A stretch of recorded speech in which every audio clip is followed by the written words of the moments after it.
Hello friends, good morning. ಎಲ್ಲರೂ ಹೇಗಿದ್ದೀರಾ? ಎಲ್ಲರೂ ಹ್ಯಾಪಿಯಾಗಿ ಹೆಲ್ತಿಯಾಗಿದ್ದೀರಾ ಅಂತ ಅಂದ್ಕೊಳ್ತೀನಿ. ಇವತ್ತು ಬಂದು ಶುಕ್ರವಾರ ಬೆಳಗ್ಗೆಯಿಂದನೇ ವ್ಲಾಗ್ನ ಶುರು ಮಾಡ್ಕೊಂಡಿದ್ದೀನಿ. ಸಮಯ ಬಂದು 7:30 ಆಗ್ತಾ ಬಂತು ಬೆಳಗಿನ ಜಾವ. ಇನ್ನು ನಾನು ಆಲ್ರೆಡಿ ಫ್ರೆಶ್ ಅಪ್ ಆಗಿದ್ದಾಯಿತು. ಇನ್ನು ಇವತ್ತು ಬಂದು ಖುಷಿ ಸ್ಕೂಲಿಂದ ಒಂದು ನಿನ್ನೆ ಮನೆ ನೋಡ್ಕೊಂಡು ಬಂದಲ್ಲ, ಆ ಕಡೆ ಸೈಡು ಒಂದು ಖುಷಿ ಸ್ಕೂಲ್ನ ನೋಡಿದೆ. ಅಲ್ಲೇ ಹತ್ರದಲ್ಲೇ ಮನೆಗೆ ಹತ್ರ ಆಗೋ ಥರ.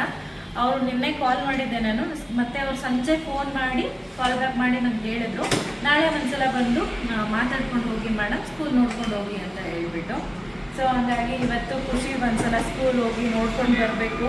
ಇನ್ನು ಖುಷಿಗೆ ಇವತ್ತು ಯಾಕೋ ತುಂಬ ಬೇಗ ಎಚ್ಚರ ಆಗ್ಬಿಟ್ಟಿದೆ. ಅವನು 9 ಆದರೂ ಎದ್ದೇಳಲ್ಲ, ಅಷ್ಟು ಲೇಟಾಗಿ ಎದ್ದೇಳ್ತಾನೆ. ಆದರೆ ಇವತ್ತು ಯಾಕೋ ಬೇಗ ಎದ್ಬಿಟ್ಟಿದ್ದಾನೆ. ಆಲ್ರೆಡಿ ಹಸುವು ಏನಾದರೂ ಹಾಕ್ಕೊಡಮ್ಮ ಅಂತ ಹೇಳ್ತಾ ಇದ್ದ. ಅದಕ್ಕೆ ಸ್ವಲ್ಪ ಹಾಲೆಲ್ಲ ಕಾಯಿಸ್ಕೊಟ್ಟಿದ್ದೆ. ಹಾಲು ಕೊಟ್ಟು ಸ್ವಲ್ಪ ಹೊತ್ತು ಆಟ ಆಡ್ತಾ ಇದ್ದಾನೆ. ಇನ್ನು ಅವನಿಗೂ ರೆಡಿ ಮಾಡಿಸ್ಕೊಂಡು ಇನ್ನು ತಿಂಡಿ ಎಲ್ಲ ಮಾಡಿಕೊಂಡು ನಂತರ ಹೊರಡೋದಷ್ಟೇನೆ. ತಿಂಡಿಗೆ ದಾಲ್ ಕಿಚಡಿ ಮಾಡೋಣ ಅಂತ ಹೇಳ್ಬಿಟ್ಟು ಎಲ್ಲ ರೆಡಿ ಮಾಡ್ಕೊಂಡಿದ್ದೀನಿ. ಇನ್ನು ತಿಂಡಿ ಎಲ್ಲ ರೆಡಿ ಮಾಡಿಕೊಂಡು ಅದಾದ ನಂತರ ಬ್ಲಾಗ್ನ ಕಂಟಿನ್ಯೂ ಮಾಡ್ತೀನಿ. ಬೆಳಗಿನ ತಿಂಡಿ ಮಾತ್ರ ಬೇಗ ಆಗೋ ಥರ ಇರಬೇಕು. ನಮ್ಮ ಮನೇಲಿ ಲೇಟ್ ಆಗೋವಂಥ ಅಡುಗೆಗಳೆಲ್ಲ ಮಾಡೋ ಹಾಗಿಲ್ಲ. ಇನ್ನು ಹೊರಟೇ ಬಿಡ್ತಾರೆ ಏನಾದರೂ ಸ್ವಲ್ಪ ಲೇಟ್ ಆಯಿತು ಅಂತ ಹೇಳ್ಬಿಟ್ರೆ. ಇನ್ನು ನಾನು ಸಿಂಪಲ್ಲಾಗಿ ಹೆಲ್ತಿಯಾಗಿ ಏನು ಮಾಡಬೇಕಾಗತ್ತೋ ಆ ಥರನೇ ರೆಸಿಪಿನ ಇಟ್ಕೊಂಡ್ಬಿಡ್ತೀನಿ. ಇನ್ನು ದಾಲ್ ಕಿಚಡಿ ಮಾಡ್ಕೊಳ್ಳೋದಕ್ಕೆ ನಾನು ಮೊದಲು ತರಕಾರಿನೆಲ್ಲ ಹೆಚ್ಚಿ ಎತ್ತಿಟ್ಕೊಳ್ತಾ ಇದ್ದೀನಿ. ತುಂಬ ಸಿಂಪಲ್, ಮಕ್ಳಿಗೂ ಇಷ್ಟ ಆಗುತ್ತೆ. ಸ್ವಲ್ಪ ಖಾರನ ಕಡಿಮೆ ಮಾಡಿಕೊಂಡು ನಾನು ಹಸಿರು ಮೆಣಸಿನ್ಕಾಯಿ ಮತ್ತು ಒಣ ಮೆಣಸಿನ್ಕಾಯಿ ಎರಡೂ ಹಾಕ್ಕೊಂಡಿದ್ದೀನಿ. ಮಕ್ಕಳಿದ್ರು ಅಂದರೆ ಸ್ವಲ್ಪ ಒಣ ಮೆಣಸಿನ್ಕಾಯಿ ಅಷ್ಟೇ ಹಾಕ್ಕೊಳ್ಳಿ. ಮೊದಲು ಒಂದು ಕುಕ್ಕರ್ಗೆ 1 ಕಪ್ ಆಗೋಷ್ಟು ಅಕ್ಕಿ ಮತ್ತು 1 ಕಪ್ ಆಗೋಷ್ಟು ಹೆಸರುಬೇಳೆ ಎರಡನ್ನೂ ಈಕ್ವಲ್ ಸೈಜಾಗಿ ತೊಗೊಂಡಿದ್ದೀನಿ. ಎರಡನ್ನೂ ಚೆನ್ನಾಗಿ ನೀಟಾಗಿ ತೊಳ್ಕೊಂಡು ನೀರೆಲ್ಲ ಬಸ್ತಿಟ್ಕೊಂಡು, ಇವಾಗ 1-2 ಕಪ್ ಆಗೋಷ್ಟು ಆಗಿದೆ ಅಲ್ವಾ, ಇದಕ್ಕೆ ಒಂದು 4 ಕಪ್ ಆಗೋಷ್ಟು ನೀರನ್ನ ಹಾಕ್ಬಿಟ್ಟು ಚೆನ್ನಾಗಿ ಒಂದು 4 ವಿಷಲ್ ಬೇಯಿಸ್ಕೋಬೇಕು. ಅದಕ್ಕೆ ಸ್ವಲ್ಪ ಅರಿಶಿಣದ ಪುಡಿ, 1-2 ಸ್ಪೂನಷ್ಟು ತುಪ್ಪನ ಹಾಕ್ಬಿಟ್ಟು ಒಂದು 4 ವಿಷಲ್ ಬೇಯಿಸ್ಕೊಂಡ್ಬಿಟ್ರೆ ಮೆತ್ತಗೆ ಬೆಂದ್ಬಿಡುತ್ತೆ. ಇವಾಗ ಇನ್ನೊಂದು ಕಡೆ ಒಗ್ಗರಣೆ ಹಾಕ್ಕೊಳ್ಳೋದಕ್ಕೆ ಒಂದು ಬಾಣಲಿನ ಬಿಸಿಗಿಟ್ಕೊಂಡು 1-2-3 ಸ್ಪೂನಷ್ಟು ತುಪ್ಪನ ಸೇರಿಸ್ಕೊಳ್ತಾ ಇದ್ದೀನಿ. ವೆಜಿಟೇಬಲ್ ಆಯಿಲ್, ಅಡುಗೆ ಎಣ್ಣೆನೂ ಬಳಸ್ಕೋಬೋದು, ಇಲ್ಲ ಅಂತೇಳಿದ್ರೆ ತುಪ್ಪನೂ ಹಾಕ್ಕೊಳ್ಬೋದು. ಸ್ವಲ್ಪ ಜೀರಿಗೆ ಹಾಗೆ ಗೋಡಂಬಿ ಎರಡನ್ನೂ ಹಾಕ್ಕೊಂಡು ಸ್ವಲ್ಪ ಗೋಲ್ಡನ್ ಬ್ರೌನ್ ಆಗೋವರೆಗೂ ಚೆನ್ನಾಗಿ ಹುರ್ಕೊಳ್ಬೇಕು. ನಂತರ ಕರಿಬೇವು, ಹಸಿರು ಮೆಣಸಿನ್ಕಾಯಿ, ಒಣ ಮೆಣಸಿನ್ಕಾಯಿ ಹಾಕ್ಬಿಟ್ಟು ಚೆನ್ನಾಗಿ ಹುರ್ಕೊಳ್ಬೇಕು. ನಂತರ ಸಣ್ಣದಾಗಿ ಹೆಚ್ಚಿಟ್ಕೊಂಡಿರೋಂಥ ಈರುಳ್ಳಿನ ಹಾಕ್ಬಿಟ್ಟು ಅದಾದ ನಂತರ ಸ್ವಲ್ಪ ಶುಂಠಿ ಬೆಳ್ಳುಳ್ಳಿ ಪೇಸ್ಟ್ ಕುಟ್ಟಿಟ್ಕೊಂಡಿರೋದು ನಾನು ಫ್ರೆಶ್ ಆಗಿ ಅದನ್ನು ಹಾಕ್ಬಿಟ್ಟು ಸ್ವಲ್ಪ ಈ ಥರ ಈರುಳ್ಳಿ ಕಂದು ಬಣ್ಣ ಬರೋವರೆಗೂ ಫ್ರೈ ಮಾಡ್ಕೊಂಡ ನಂತರ 1-2 ಟೊಮ್ಯಾಟೋನ ಕಟ್ ಮಾಡಿ ಸೇರಿಸ್ಕೊಳ್ತಾ ಇದ್ದೀನಿ. ಇದನ್ನು ಸಾಫ್ಟ್ ಆಗೋವರೆಗೂ ಚೆನ್ನಾಗಿ ಹುರ್ಕೊಳ್ಬೇಕು. ಬಿಸಿಬೇಳೆ ಬಾತ್ಕಾದ್ರೆ ನಾವು ಹುಣಸೆ ಹಣ್ಣನ್ನು ಬಳಸ್ತೀವಿ, ಆದರೆ ದಾಲ್ ಕಿಚಡಿಗೆ ಅವಶ್ಯಕತೆ ಇರೋದಿಲ್ಲ. ಹುಣಸೆ ಹಣ್ಣು ಹಾಕಿದ್ರೆ ಅಷ್ಟೊಂದು ಫ್ಲೇವರ್ಫುಲ್ ಆಗಿರಲ್ಲ, ಹಾಗಾಗಿ ಹುಣಸೆ ಹಣ್ಣನ್ನು ಸ್ಕಿಪ್ ಮಾಡ್ತಾ ಇದ್ದೀನಿ. ನಂತರ ಒಂದಿಷ್ಟು ಅರಿಶಿಣದ ಪುಡಿ, ಖಾರದ ಪುಡಿ, ಗರಂ ಮಸಾಲ ಇಷ್ಟನ್ನು ಹಾಕ್ಬಿಟ್ಟು ಚೆನ್ನಾಗಿ ಫ್ರೈ ಮಾಡ್ಕೊಳ್ಬೇಕು. ಫ್ರೈ ಮಾಡ್ಕೊಂಡ ನಂತರ ಈ ಕಡೆ ಚೆನ್ನಾಗಿ ಬೇಳೆ ಬೆಂದಿದೆ. ಅನ್ನ ಮತ್ತು ಬೇಳೆ ಎರಡೂ ಮೆತ್ತಗೆ ಬೆಂದಿದೆ. ಈಗ ಬೆಂದಿರೋ ಅಂಥ ಅನ್ನ ಮತ್ತು ಬೇಳೆನ ಈಗ ಮಾಡಿಟ್ಕೊಂಡಿರೋ ಅಂಥ ಮಸಾಲೆಗೆ ಹಾಕ್ಬಿಟ್ಟು ಚೆನ್ನಾಗಿ ಸ್ವಲ್ಪ ನೀರು ಎಷ್ಟು ಬೇಕಾಗುತ್ತೋ ಸ್ವಲ್ಪ ವಾಟ್ರಿ ಕನ್ಸಿಸ್ಟೆಂಟ್ ಇದ್ದರೆ ಚೆನ್ನಾಗಿರುತ್ತೆ. ಸ್ವಲ್ಪ ಬಿಸಿ ಆದ ನಂತರ ಉಪ್ಪು ಮತ್ತು ಕೊತ್ತಂಬರಿ ಸೊಪ್ಪನ್ನ ಹಾಕ್ಬಿಟ್ಟು ಚೆನ್ನಾಗಿ ಮಿಕ್ಸ್ ಮಾಡ್ಕೊಳ್ಬೇಕು. ತುಪ್ಪ ಇನ್ನೊಂದು ಸ್ವಲ್ಪ ಬೇಕಿದ್ರೆ ಹಾಕ್ಕೊಳ್ಬೋದು, ಇಲ್ಲ ತಿಂಡಿ ತಿನ್ನಬೇಕಾದ್ರೆ ತಟ್ಟೆಲಿ ಹಾಕ್ಕೊಂಡು ತಿನ್ಬೋದು. ನಮ್ಮ ಮನೇಲಿ ತಿಂಡಿ ತಿನ್ನುವಾಗ ತಟ್ಟೆಲಿ ಹಾಕ್ಸ್ಕೊಳ್ಳಲ್ಲ, ಹಾಗಾಗಿ ಇವಾಗಲೇ ಸ್ವಲ್ಪ 1-2 ಸ್ಪೂನಷ್ಟು ತುಪ್ಪನ ಹಾಕಿ ಮಿಕ್ಸ್ ಮಾಡ್ಕೊಂಡು ಬಿಡ್ತೀನಿ. ಬೆಳಗಿನ ತಿಂಡಿಗೆ ತುಂಬಾ ಆರೋಗ್ಯಕರವಾಗಿರುವಂಥ ತಿಂಡಿ ರೆಡಿ ಆಗಿಬಿಡುತ್ತೆ. ಬೇಗನೂ ಮಾಡ್ಕೊಂಡು ಬಿಡ್ಬೋದು. ಮಕ್ಕಳು ಇಷ್ಟಪಟ್ಟು ತಿಂತಾರೆ, ದೊಡ್ಡವರು ಅಷ್ಟೇನೆ.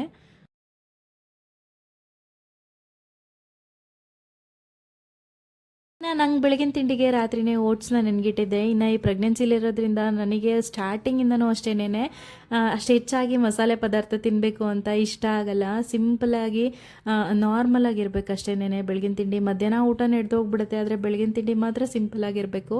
ಹಾಗಾಗಿ ನಾನು ಓಟ್ಸ್ನ ರೆಡಿ ಮಾಡಿ ಇಟ್ಕೊಂಡ್ಬಿಡ್ತೀನಿ. ಅದಕ್ಕೆ ಓಟ್ಸು, ಸ್ವಲ್ಪ ಹಾಲು, ಪೀನಟ್ ಬಟರ್ ಮತ್ತು flax seeds, chia seeds, pumpkin seeds ಮತ್ತು ಡ್ರೈ ಫ್ರೂಟ್ಸ್ ಏನೇನಿರುತ್ತೆ ಅದನ್ನೆಲ್ಲ ಹಾಕ್ಬಿಟ್ಟು ರಾತ್ರಿನೇ ನೆನಗಿಟ್ಬಿಡ್ತೀನಿ ಫ್ರಿಜ್ಜಲ್ಲಿ. ನಾನು ಬೆಳಗ್ಗೆ ಈ ಥರದ್ದು ಒಂದು ಬನಾನ ಕಟ್ ಮಾಡಿ ಸೇರಿಸ್ಕೊಂಡು ತಿಂತಾ ಇದ್ರೆ ಮಾತ್ರ ತುಂಬಾ ಚೆನ್ನಾಗಿ ಸಿಂಪಲಾಗಿರುತ್ತೆ. ವಯಸ್ಸಲ್ಲಿ ಓಟ್ಸ್ ಅಂದರೆ ಏನು ಅಂತಲೇ ಗೊತ್ತಿರಲಿಲ್ಲ. ಅಮ್ಮ ಏನು ಮಾಡ್ತಾರೋ ಅದನ್ನು ಕಣ್ಣು ಮುಚ್ಕೊಂಡು ತಿಂದು ಹೋಗ್ತಾ ಇದ್ವಿ. ಅದೇನೋ ಒಂಥರ ತುಂಬ ಚೆನ್ನಾಗಿರ್ತಾಯಿತ್ತು. ಇವಾಗಲಾದರೂ ಅಷ್ಟೇ ಅಮ್ಮ ಏನು ಮಾಡಿಕೊಟ್ರು, ನಿನ್ನೆ ಸಾಂಬಾರಿದ್ರೂ ಊಟ ಮಾಡಿಬಿಡ್ತೀನಿ.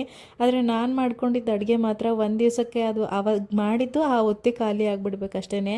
ನಂತರ ಇನ್ನೊಂದು ಹೊತ್ತಿಗೆ ತಿಂತೀನಿ ಅಂತ ಹೇಳಿದ್ರು ನನಗೆ ತಿನ್ನೋಕ್ಕಾಗಲ್ಲ ಅದನ್ನು. ಆ ರೀತಿಯಾಗಿ ನನಗೆ ಅನಿಸುತ್ತೆ. ಮನೇಲಿ ನಾನು ಮಾಡಿದ ಅಡುಗೆ ಎಲ್ಲ ಎಲ್ಲರೂ ಇಷ್ಟಪಟ್ಟೆ ತಿಂತಾರೆ, ಆದರೆ ನನಗೆ ಇಷ್ಟ ಆಗಲ್ಲ ನಾನು ಮಾಡಿದ ಅಡುಗೆ. ಆ ಥರ ಅನ್ನಿಸ್ತಾ ಇರುತ್ತೆ. ಅಂದರೆ ಇತ್ತೀಚೆಗೆ ಪ್ರೆಗ್ನೆನ್ಸಿಲಂತೂ ತುಂಬಾ ಅನ್ನಿಸ್ತಾ ಇರುತ್ತೆ ನನಗೆ. ಖುಷಿದು ಸ್ನಾನ ಆಯ್ತು, ಇವಾಗ ಸ್ಕೂಲಿಗೆ ಹೋಗೋಣಮ್ಮ.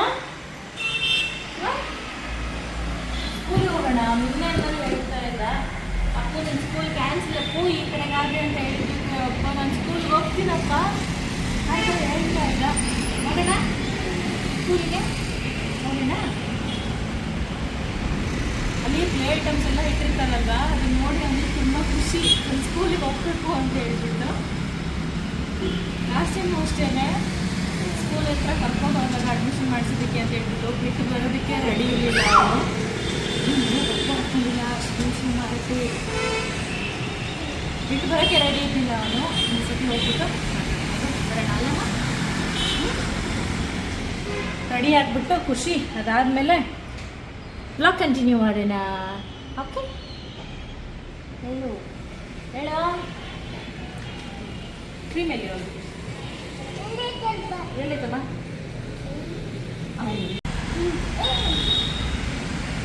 ಸ್ವಲ್ಪ ವೀಕ್ ಆಗಿಬಿಟ್ಟಿದ್ದಾನೆ. ಅಲ್ಲೊಂದು 2 ದಿವಸ ಯಾಕೋ ಸ್ವಲ್ಪ ಕ್ಲೈಮೇಟ್ ಎಲ್ಲ ಚೇಂಜ್ ಆಗಿ ಫೀವರ್ ಥರ ಆಗ್ಬಿಟ್ಟಿತ್ತು, ಸ್ವಲ್ಪ ಜ್ವರ ನೆಗಡಿ ಅನ್ನೋ ಥರ ಆಗ್ಬಿಟ್ಟಿತ್ತು. ಸೊ ಹಂಗಾಗಿ ಸ್ವಲ್ಪ ಜಾಸ್ತಿನೇ ವೀಕ್ ಆಗಿಬಿಟ್ಟಿದ್ದಾನೆ. ಎಲ್ಲಾದರೂ ಕರ್ಕೊಂಡು ಹೋಗಿ ಬಂದಾಗ ಅವನು ಈ ಥರ ಬಾಡಿ ಚೇಂಜಸ್ ಬೇಗ ಆಗ್ಬಿಡುತ್ತೆ, ಅವನು ಆ ಥರ ಬಾಡಿ ಬೇಕು. ಬಟ್ ಆರೋಗ್ಯವಾಗಿ ಹೆಲ್ತಿಯಾಗಿದ್ದಾನೆ. ಅಂದರೆ ನೋಡೋದಕ್ಕೆ ಸ್ವಲ್ಪ ಸಣ್ಣದಾಗಿ ಕಪ್ಪಗಾಗಿದ್ದಾನೆ ಅಂತ ನನಗೆ ಅನ್ನಿಸ್ತಾ ಇದೆ. ಇನ್ನೂ ಒಂದು 2 ವಾರ ಬೇಕು ಮತ್ತೆ ತಿರ್ಗಾ ನಾರ್ಮಲ್ ಆಗೋದಕ್ಕೆ ಅಲ್ವೇನಪ್ಪು ಅಲ್ವಾ? ನಾನು ಕುಮ್ಮಾಡ್ತೀನಿ ಕೊಡು, ನಾನು ಕುಮ್ಮಾಡ್ತೀನಿ ಕೊಡೋಣ. ಟೈಮ್ ಆಯಿತು ಆಲ್ರೆಡಿ 11 ಗಂಟೆ 10 ಗಂಟೆ ಹೋಗ್ತಿದ್ದಾರೆ. ಅದೇ ಹೋಗ್ಬಿಟ್ಟು ಸ್ಕೂಲಲ್ಲಿ ನೋಡ್ಕೊಂಡು ಬರೋಣ. ಹೋಗೋಣಪ್ಪು, ಮಾಮೂನ್ ಕರಿ ಹೋಗೋಣ. ಹೋಗೋಣ ಮಾಮ ಅಂತ ಬೇರೆ ಸ್ಕೂಲಿಗೆ ಹೋಗೋಣ.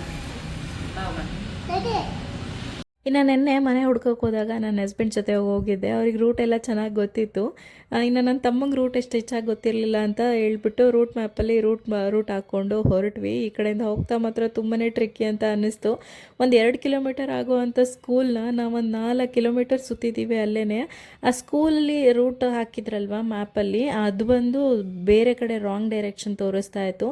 ಅದಾದ ನಂತರ ಪ್ರಿನ್ಸಿಪಲಿಗೆ ಫೋನ್ ಮಾಡಿಬಿಟ್ಟು ಮ್ಯಾಮ್ ಲೊಕೇಶನ್ನ ನಂಗೆ ಶೇರ್ ಮಾಡಿರಿ ಅಂತ ಹೇಳಿ ಲೊಕೇಶನ್ ಶೇರ್ ಮಾಡಿಸ್ಕೊಂಡು ಅದಾದ ನಂತರ ಸ್ಕೂಲಿಗೆ ತಲುಪಿದ್ವಿ. ಇವತ್ತು ಬಂದು ಶುಕ್ರವಾರ, ಹಾಗಾಗಿ ಇವರು ಪ್ರೀ ಸ್ಕೂಲಲ್ಲಿ ಅವರು ಶಾರದಾಂಬ ಪೂಜೆ ಮತ್ತು ಅಕ್ಷರಾಭ್ಯಾಸ ಥರದ್ದು ಒಂದು ಇಟ್ಕೊಂಡಿದ್ರಂತೆ ಫಂಕ್ಷನು. ಅಂದರೆ ಮಕ್ಳಿಗೆ ಸ್ಕೂಲ್ ಶುರು ಆಗೋದಕ್ಕಿಂತ ಮುಂಚೆ ಈ ಥರ ಅಕ್ಷರಾಭ್ಯಾಸನೂ ಮಾಡಿಸ್ತಾರೆ ಇತ್ತೀಚಿನ ದಿನಗಳಲ್ಲಿ ಪ್ರೀ ಸ್ಕೂಲಲ್ಲೆಲ್ಲನೂ. ಇನ್ನು ಬೆಳಗ್ಗೆ 10 ಗಂಟೆಗೆ ಪೂಜೆ ಎಲ್ಲ ಮುಗೀತಂತೆ. ನಾವು ಅಷ್ಟರೊಳಗೆ ಆಲ್ರೆಡಿ 11:30 ಆಗೋಗ್ಬಿಟ್ಟಿತ್ತು. ಇನ್ನು ಪ್ರೀ ಸ್ಕೂಲೆಲ್ಲ ನೋಡ್ಕೊಂಡು ಹೋಗ್ಬಿಡೋಣ ಒಂದ್ಸತಿ ಅಂತಲೇ ಬಂದಿದ್ದು. ಇನ್ನು ಫಸ್ಟ್ ಫ್ಲೋರಲ್ಲಿ ಬಂದರೆ ಈ ಥರ ಪ್ಲೇ ಏರಿಯಾ, ಅಂದರೆ ಮಕ್ಕಳಿಗೆ ಆಟ ಆಡೋದಕ್ಕೆ ಏನೇನು ಬೇಕು ಆ ಥರ ಎಲ್ಲ ವ್ಯವಸ್ಥೆ ಇಟ್ಟಿದ್ರು. ಈ ಸ್ಕೂಲ್ ಬಂದು ಇವ್ರದ್ದು 2nd ಬ್ರಾಂಚ್ ಅಂತೆ. ಮೊದಲನೇ ಬ್ರಾಂಚ್ ಇನ್ನೊಂದು ಬೇರೆ ಏರಿಯಾದಲ್ಲಿದೆ. ಇದು ಹೊಸದಾಗಿ ಈ ವರ್ಷದಿಂದ ಶುರು ಮಾಡಿರೋ ಅಂಥದ್ದು. ಮಕ್ಳು ಎಲ್ಲರೂ ಇದ್ರು, ಆರಾಮಾಗಿ ಆಟ ಆಡ್ಕೊಂಡಿದ್ರು ಎಲ್ಲರೂ. ಶಾರದಾಂಬ ಪೂಜೆ ಎಲ್ಲ ಮಾಡಿದ್ರಲ್ವ, ನಾವು ಹೋಗ್ಬಿಟ್ಟು ಅಕ್ಷತೆ ಹಾಕಿ ನಮಸ್ಕಾರ ಮಾಡಿ ಅದಾದ ನಂತರ ಮಾಮ ಹತ್ರ ಎಲ್ಲ ಮಾತಾಡಿದ್ವಿ. ಏನೇನು ಈ ಸಿಲೆಬಸ್ ಇರುತ್ತೆ, ಲ್ಯಾಂಗ್ವೇಜಸ್ ಏನೇನು ಹೇಳ್ಕೊಡ್ತೀರಾ, ಅದಾದ ನಂತರ ಫೀಸ್ ಸ್ಟ್ರಕ್ಚರ್ ಏನೇನಿರುತ್ತೆ ಅದನ್ನೆಲ್ಲ ಒಂದ್ಸಲ ವಿಚಾರಿಸ್ಕೊಂಡು ಬಿಡೋಣ ಅಂತಲೇ ಹೇಳ್ಬಿಟ್ಟು ಇವತ್ತು ಹೋಗಿದ್ದು. ಅದನ್ನೆಲ್ಲ ವಿಚಾರಿಸ್ಕೊಂಡೆ. ನನಗೆ ಹೆಂಗಪ್ಪ ಅಂತ ಹೇಳಿದ್ರೆ, ಮೊದಲು ಸ್ಟಾಫ್ಸ್ಗಳನ್ನ ನೋಡ್ತೀನಿ. ಅಂದರೆ ಸ್ಟಾಫ್ಸು ಮಕ್ಕಳ ಜೊತೆ ಹೇಗೆ ಬೆರೀತಾರೆ ಅನ್ನೋದನ್ನು ಆಲ್ಮೋಸ್ಟ್ ನಾನು ತುಂಬ ಹುಡುಕಿ ಮೊದಲನೇದನ್ನು ಫೈನಲ್ ಮಾಡಿದ್ದು. ಒಂದು 7ರಿಂದ 8 ನೋಡಿದೆ ಒಂದು ಸ್ಕೂಲ್ಗಳನ್ನ. ಅದರಲ್ಲಿ ಅದು ಒಂದು ಇಷ್ಟ ಆಗಿ ಅದನ್ನು ಸೆಲೆಕ್ಟ್ ಮಾಡಿದ್ದು ಸ್ಕೂಲು. ಅಂದರೆ ಸ್ಟಾಫ್ಸ್ಗಳು ಹೇಗಿರಬೇಕು ಅಂತ ಹೇಳಿದ್ರೆ, ಮಕ್ಕಳಿಗೆ ಏನು ಅರ್ಥ ಆಗತ್ತೆ ಆ ರೀತಿಯಾಗಿ ಮಾತಾಡಿ ಮೊದಲು ಅವ್ರನ್ನ ಸ್ವಲ್ಪ ಅಟ್ರ್ಯಾಕ್ಟ್ ಮಾಡ್ಕೊಳ್ಳೋ ಥರ ಇರಬೇಕು. ಪೇರೆಂಟ್ಸ್ಗಾದ್ರೂ ನಮಗೆ ರೆಸ್ಪಾನ್ಸ್ ಕೊಡಬೇಕು ಅಂತ ಹೇಳಿದ್ರೆ, ನಾವೇನು ಪ್ರಿಫರ್ ಮಾಡಿ ಮಾತಾಡ್ತೀವಿ ಆ ಥರನೇ ಅವರು ರೆಸ್ಪಾನ್ಸ್ ಕೊಡೋ ಥರ ಇರಬೇಕು. ಸ್ಕೂಲಿಗೆ ಹಾಕಿದ ತಕ್ಷಣವೇ ನಮ್ಮ ಜವಾಬ್ದಾರಿ ಮುಗೀತು ಅಂತ ಅಂದ್ಕೊಳ್ಳೋ ಥರ ಆಗಬಾರ್ದು. ನಮಗೂ ಒಂದು ಅಪ್ಡೇಟ್ ಸಿಗ್ತಾ ಇರಬೇಕು ಅವ್ರ ಕಡೆಯಿಂದ, ನಮ್ಮ ಕಡೆಯಿಂದನೂ ಒಂದು ಅಪ್ಡೇಟ್ ಸಿಗ್ತಾನೆ ಇರಬೇಕು ಮಗು ಬಗ್ಗೆ. ಆ ರೀತಿಯಾಗಿ ಒಂದು ಸ್ಟಾಫ್ ಮತ್ತು ನಮ್ಮ ಪೇರೆಂಟ್ಸಲ್ಲಿ ಒಂದು ಕನೆಕ್ಷನ್ ಇರಬೇಕು. ಆ ಥರದ ಒಂದು ಸ್ಕೂಲ್ನ ನೋಡಿ ನಾನು ಆಲ್ರೆಡಿ ಮುಂಚೆನೇ ಕನ್ಫರ್ಮ್ ಮಾಡಿದ್ದೆ. ಇದನ್ನು ಒಂದ್ಸಲ ನೋಡಿದೆ. ಈ ಸ್ಕೂಲು ಚೆನ್ನಾಗಿದೆ, ಪರವಾಗಿಲ್ಲ. ದಿನಗಳಲ್ಲಿ ಎಜುಕೇಷನ್ ಸಿಸ್ಟಮ್ ತುಂಬಾ ಮುಂದುವರಿತಾ ಇದೆ. ನಾವೇನೋ ಅಂದ್ಕೊಳ್ಬೋದು ಮಕ್ಕಳನ್ನ ಸ್ಕೂಲ್ಗೆ ಹಾಕ್ತೆ ಮನೇಲೇ ಹೇಳ್ಕೊಡ್ಬೋದು ಅಂತ ಹೇಳ್ಬಿಟ್ಟು. ಇನ್ನು ಸ್ಕೂಲ್ಗೆ ಹೋಗೋವಂಥ ಮಕ್ಳಿಗೂ ಮನೇಲಿರೋವಂಥ ಮಕ್ಳಿಗೂ ತುಂಬಾ ವ್ಯತ್ಯಾಸ ಇರುತ್ತೆ. ಹಳ್ಳಿಲಾದರೆ ಅಥವಾ ಜಾಯಿಂಟ್ ಫ್ಯಾಮಿಲಿಲಾದರೆ ಜನ ಜಾಸ್ತಿ ಇರ್ತಾರೆ, ಮಕ್ಕಳು ಜಾಸ್ತಿ ಇರ್ತಾರೆ. ಆದರೆ ನಾವು ಸಿಟೀಲಿ ಒಬ್ಬೊಬ್ಬರು ಮಗು ಇಟ್ಕೊಂಡು ಮನೆ ಒಳಗಡೆನೇ ಇರ್ತೀವಿ. ಅವ್ರಿಗೂ ಬೋರ್ ಆಗಿಬಿಡುತ್ತೆ ಮನೇಲಿದ್ದು. ಹೊರಗಡೆ ಸ್ವಲ್ಪ ಮಕ್ಕಳ ಜೊತೆ ಬೆರೆತರೆ ಅವರೂ ಚೆನ್ನಾಗಿ ಹ್ಯಾಪಿಯಾಗಿರ್ತಾರೆ ಅಂತ ಹೇಳ್ಬಿಟ್ಟು ಸ್ವಲ್ಪ ಈ ಎಜುಕೇಷನ್ ಕಡೆ, ಸ್ಕೂಲ್ ಕಡೆ ಇಂಪಾರ್ಟೆನ್ಸ್ ಕೊಡಬೇಕಷ್ಟೇ. ಹೊರಗಡೆ ಮಾವಿನ ಹಣ್ಣು ಕಾಣಿಸ್ತು, ಒಂದು 2 kg ತಗೊಳ್ಳೋಣ ಅಂತ ಹೇಳ್ಬಿಟ್ಟು ಮಾವಿನ ಹಣ್ಣನ್ನು ತಗೊಂಡು ಮನೆಗೆ ವಾಪಸ್ ಬಂದ್ವಿ. ಇನ್ನು ಕುಲ್ಫಿ ಮಾಡೋಣ ಇದರಲ್ಲಿ ಅಂತ ಹೇಳ್ಬಿಟ್ಟು ರೆಡಿ ಮಾಡ್ಕೊಳ್ತಾ ಇದ್ದೆ. ಮಾವಿನ ಹಣ್ಣಿನ ಕುಲ್ಫಿ ಮಾಡೋಣ ಅಂತ ಹೇಳ್ಬಿಟ್ಟು ಈ ಸೀಸನಲ್ಲಿ ಮಸ್ಟಾಗಿ ನಾನು ಇದನ್ನು ಮಾಡಿರ್ತೀನಿ ಮನೇಲಿ. ನಮ್ಮ ಮನೇಲಿ ಎಲ್ರಿಗೂ ಇಷ್ಟ. ನಂಗೆ ಐಸ್ ಕ್ರೀಮ್ಗಿಂತ ಜಾಸ್ತಿ ಕುಲ್ಫಿನೇ ಇಷ್ಟ ಆಗೋದು. ಮಟ್ಕಾ ಐಸ್ ಕ್ರೀಮ್ ಅಷ್ಟೇ ತುಂಬಾ ಚೆನ್ನಾಗಿರುತ್ತೆ. ಡ್ರೈ ಫ್ರೂಟ್ಸ್ ಮತ್ತು ಫ್ರೂಟ್ಸ್ ಎಲ್ಲ ಹಾಕಿ ಮಾಡಿರ್ತಾರೆ. ಈ ಥರನೂ ಚೆನ್ನಾಗಿರುತ್ತೆ. ಮನೇಲಿ ಒಂದ್ಸಲ ಟ್ರೈ ಮಾಡಿ. ಮೊದಲು ಸ್ವಲ್ಪ ಓಟೆನೆಲ್ಲ ತೆಗೆದು ಮೇಲ್ಗಡೆ ಸಿಪ್ಪೆನೆಲ್ಲ ಸಪ್ರೇಟ್ ಮಾಡಿ ಎತ್ತಿಟ್ಕೊಳ್ತಾ ಇದ್ದೀನಿ. ಒಂದು ಕಪ್ಪಷ್ಟು ಹಾಲನ್ನ ಸೇರಿಸಿ ಸ್ವಲ್ಪ ಸಕ್ಕರೆನ ಸೇರಿಸ್ತಾ ಇದ್ದೀನಿ. ನಿಮ್ಗೆ ಇನ್ನೂ ಸ್ವಲ್ಪ ಜಾಸ್ತಿ ಬೇಕು ಅಂದರೂ ಸೇರಿಸ್ಕೊಳ್ಬೋದು. ಒಂದು 2-3 ಸ್ಪೂನಷ್ಟು ಹಾಲಿನ ಪೌಡರ್ನ ಸ್ವಲ್ಪ ನೀರು ಹಾಕ್ಬಿಟ್ಟು ಚೆನ್ನಾಗಿ ಮಿಕ್ಸ್ ಮಾಡಿಕೊಂಡು ಸೇರಿಸ್ತಾ ಇದ್ದೀನಿ. ಸ್ವಲ್ಪ ಬಿಸಿ ಆದಮೇಲೆ ಹಾಲಿನ ಪೌಡರ್ ಹಾಕ್ಬಿಟ್ರೆ ಗಂಟಾಗ್ಬಿಡುತ್ತೆ. ಹಾಗಾಗಿ ಡ್ರೈ ಫ್ರೂಟ್ಸ್ಗೆ ನಾನು ಸ್ವಲ್ಪ ಗೋಡಂಬಿ ಮತ್ತು ಪಿಸ್ತಾ ಎರಡನ್ನೂ ಚೆನ್ನಾಗಿ ಈ ಥರ ತರ್ತರಿಯಾಗಿ ರುಬ್ಕೊಂಡಿದ್ದೀನಿ. ಹೀಗೆ ಹಾಲು ಒಂದು ಲೆವೆಲ್ಲಿಗೆ ಚೆನ್ನಾಗಿ ಗಟ್ಟಿ ಆಗ್ತಾ ಬಂದಿದೆ. ಕುದ್ದು ಟೈಮಲ್ಲಿ ಚೆನ್ನಾಗಿ ಗಟ್ಟಿಯಾಗಿದೆ ಅನ್ನೋ ಟೈಮಲ್ಲಿ ಮಾಡಿಟ್ಕೊಂಡಿರೋಂಥ ಡ್ರೈ ಫ್ರೂಟ್ಸ್ ಪೌಡರ್ನ ಹಾಕ್ಬಿಟ್ಟು ಚೆನ್ನಾಗಿ ಮಿಕ್ಸ್ ಮಾಡ್ಕೊಳ್ಬೇಕು. ಲೋ ಫ್ಲೇಮಲ್ಲೇ ಒಂದು 2 ನಿಮಿಷ ಚೆನ್ನಾಗಿ ಮಿಕ್ಸ್ ಮಾಡಿಕೊಂಡು ಅದಾದ ನಂತರ ಫ್ಲೇಮ್ನ ಆಫ್ ಮಾಡಿಬಿಟ್ಟು ಸ್ವಲ್ಪ ತಣ್ಣಗಾಗೋದಕ್ಕೆ ಎತ್ತಿಡಬೇಕು. ಚೆನ್ನಾಗಿ ತಣ್ಣಗಾಗಿದೆ. ಆವಾಗಲೇ ಸ್ವಲ್ಪ ವಾಟಲ್ಲಿ ರಸ ಉಳಿದಿತ್ತಲ್ವ ಮ್ಯಾಂಗೋದು, ಅದನ್ನ ಹಾಕ್ಬಿಟ್ಟು ಚೆನ್ನಾಗಿ ಮಿಕ್ಸ್ ಮಾಡ್ಕೊಳ್ಬೇಕು. ಚೆನ್ನಾಗಿ ಕಲಿಸ್ಕೊಂಡ ನಂತರ ಇದು ಇವಾಗ ರೆಡಿಯಾಗಿದೆ. ಇಷ್ಟೇ, ಇದನ್ನು ಫಿಲ್ ಮಾಡ್ಕೊಳ್ಳೋದಷ್ಟೇನೆ. ಈಗ ಕಟ್ ಮಾಡಿ ಇಟ್ಕೊಂಡಿರೋಂಥ ಮಾವಿನ ಹಣ್ಣಿಗೆ ಈ ಥರ ಒಳಗಡೆ ಈ ರೀತಿಯಾಗಿ ಫಿಲ್ ಮಾಡ್ಕೊಳ್ಬೇಕು. ಟೇಸ್ಟ್ ಮಾತ್ರ ಅದ್ಭುತವಾಗಿರುತ್ತೆ. ಮನೇಲಿ ಮಕ್ಕಳಿದ್ರು ಅಷ್ಟೇ, ಹೊರಗಡೆ ತೊಗೊಂಡು ಬಂದು ತಿನ್ನೋದಕ್ಕಿಂತ ಮನೇಲೇ ಐಸ್ ಕ್ರೀಮ್ ಮಾಡ್ಕೊಂಡ್ರೆ ಹೆಲ್ತಿಯಾಗೂ ಇರುತ್ತೆ, ಟೇಸ್ಟಿಯಾಗೂ ಇರುತ್ತೆ. ಈ ರೀತಿಯಾಗಿ ಬರೀ ಖಾಲಿ ನಾನು ಈ ರೀತಿಯಾಗಿ ಹಾಲಿಂದು ಮಿಶ್ರಣ ಮಾಡಿದ್ನಲ್ವ, ಅದಕ್ಕೆ ಸ್ವಲ್ಪ ಮ್ಯಾಂಗೋ ಹಾಕಿದ್ನಲ್ವ, ಹಾಗೆ ತಿನ್ನೋದಕ್ಕೂ ರುಚಿಯಾಗೇ ಇರುತ್ತೆ. ಒಂದು 7-8 ಗಂಟೆಗಳ ಕಾಲ ಫ್ರೀಸರಲ್ಲಿ ಚೆನ್ನಾಗಿ ತಣ್ಣಗಾಗೋದಕ್ಕೆ ಎತ್ತಿಡ್ತಾ ಇದ್ದೀನಿ. ಇದು ಇವಾಗ ಚೆನ್ನಾಗಿ ಫ್ರೀಸ್ ಆಗಿದೆ. ನಾನು ನೆಕ್ಸ್ಟ್ ಡೇ ಓಪನ್ ಮಾಡ್ತಾ ಇದ್ದೀನಿ. ಒಂದು ದಿನ ಪೂರ್ತಿ ಹಾಗೆ ಬಿಟ್ಬಿಟ್ಟಿದೆ.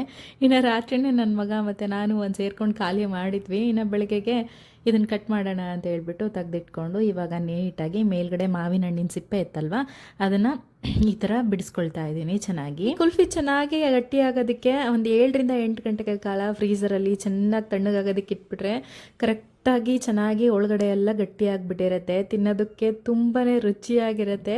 ಈ ರೀತಿಯಾಗಿ ನೀಟಾಗಿ ಮೇಲ್ಗಡೆ ಸಿಪ್ಪೆನೆಲ್ಲ ತೆಗೆದಿಟ್ಕೊಂಡು ಇನ್ನು ಚಿಕ್ಕ ಸ್ಲೈಸ್ಗಳಾಗಿ ಕಟ್ ಮಾಡ್ಕೊಳ್ಳೋದು ಅಷ್ಟೇನೆ. ತುಂಬಾ ಸಿಂಪಲ್ ಹಾಗೆ ತುಂಬಾ ರುಚಿಯಾಗಿರುತ್ತೆ. ಮಾವಿನ ಹಣ್ಣಿನ ಸೀಸನ್ ಇದ್ದಾಗ ಈ ಥರ ಮಾಡ್ಕೊಂಡು ತಿಂದ್ಬಿಡ್ಬೇಕು. ಮತ್ತೆ ವರ್ಷ ಪೂರ್ತಿ ಕಾಯ್ಬೇಕಲ್ವಾ ಈ ಥರದ್ದೆಲ್ಲ ತಿನ್ನೋದಕ್ಕೆ. ಮನೆ ಅಂತೂ ನಿಜವಾಗ್ಲೂ ತುಂಬಾನೇ ಚೆನ್ನಾಗಿರುತ್ತೆ. ದೇವ್ರು ಕೊಟ್ಟಿರೋಂಥ ಹಣ್ಣು ರುಚಿಯಾಗಿಲ್ಲದೆ ಇರತ್ತಾ, ಏನೋ ಸ್ವಲ್ಪ ಡೆಕೋರ್ ಮಾಡಿ ನಾವು ಈ ರೀತಿಯಾಗಿ ಮಾಡ್ಕೊಂಡು ತಿನ್ನೋದಷ್ಟೇನೆ. ಮಸ್ಟಾಗಿ ಒಂದ್ಸಲ ಟ್ರೈ ಮಾಡಿ, ತುಂಬಾನೇ ಚೆನ್ನಾಗಿರುತ್ತೆ. ಮಕ್ಕಳು ತುಂಬ ಇಷ್ಟಪಟ್ಟು ತಿಂತಾರೆ. ಹಂಗೈತೆ, ತಿಂದೇ ಇಲ್ಲ. ಇದು ಸೆಂಟರ್ ಅಂತ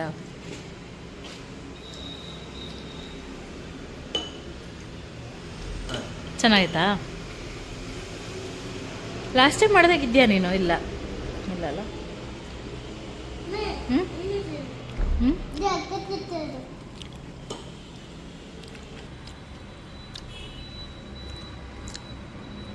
ತುಂಬ ಚೆನ್ನಾಗಿದೆ, ಕ್ರೀಮಿಯಾಗಿ ಹಣ್ಣು ಜೊತೆ ಇದೊಂಥರ ಚೆನ್ನಾಗಿ ಕಂಬೈನ್ ಆಗಿ ಚೆನ್ನಾಗಿದೆ. ಮಸ್ಟೇ ಒಂದ್ಸಲ ಟ್ರೈ ಮಾಡಿ, ತುಂಬ ಚೆನ್ನಾಗಿದೆ ಅಲ್ಲ ಉಪ್ಪು?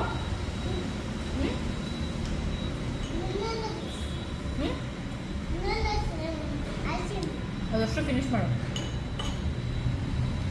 ಸೊ ಈ ವ್ಲಾಗ್ನ ನಾನು ಇಲ್ಲೇ ಎಂಡ್ ಮಾಡ್ತಾ ಇದ್ದೀನಿ. ಐ ಹೋಪ್ ನಿಮಗೆ ಈ ವಿಡಿಯೋ ಇಷ್ಟ ಆಗಿದೆ ಅಂತ ಅಂದ್ಕೊಳ್ತೀನಿ. ಇಷ್ಟ ಆದರೆ ಪ್ಲೀಸ್ ಒಂದು ಲೈಕ್ ಮಾಡೋದನ್ನ ಮರಿಬೇಡಿ. ಇನ್ನೂ ಯಾರೆಲ್ಲ ಸಬ್ಸ್ಕ್ರೈಬ್ ಮಾಡ್ಕೊಂಡಿಲ್ಲ ಇವಾಗಲೇ ಸಬ್ಸ್ಕ್ರೈಬ್ ಮಾಡಿಕೊಂಡು ನೋಡಿ. ಮತ್ತೆ ಮುಂದಿನ ವಿಡಿಯೋದಲ್ಲಿ ಸಿಗ್ತೀನಿ. ಅಲ್ಲಿವರೆಗೂ ಟೇಕ್ ಕೇರ್, ಬಾಯ್.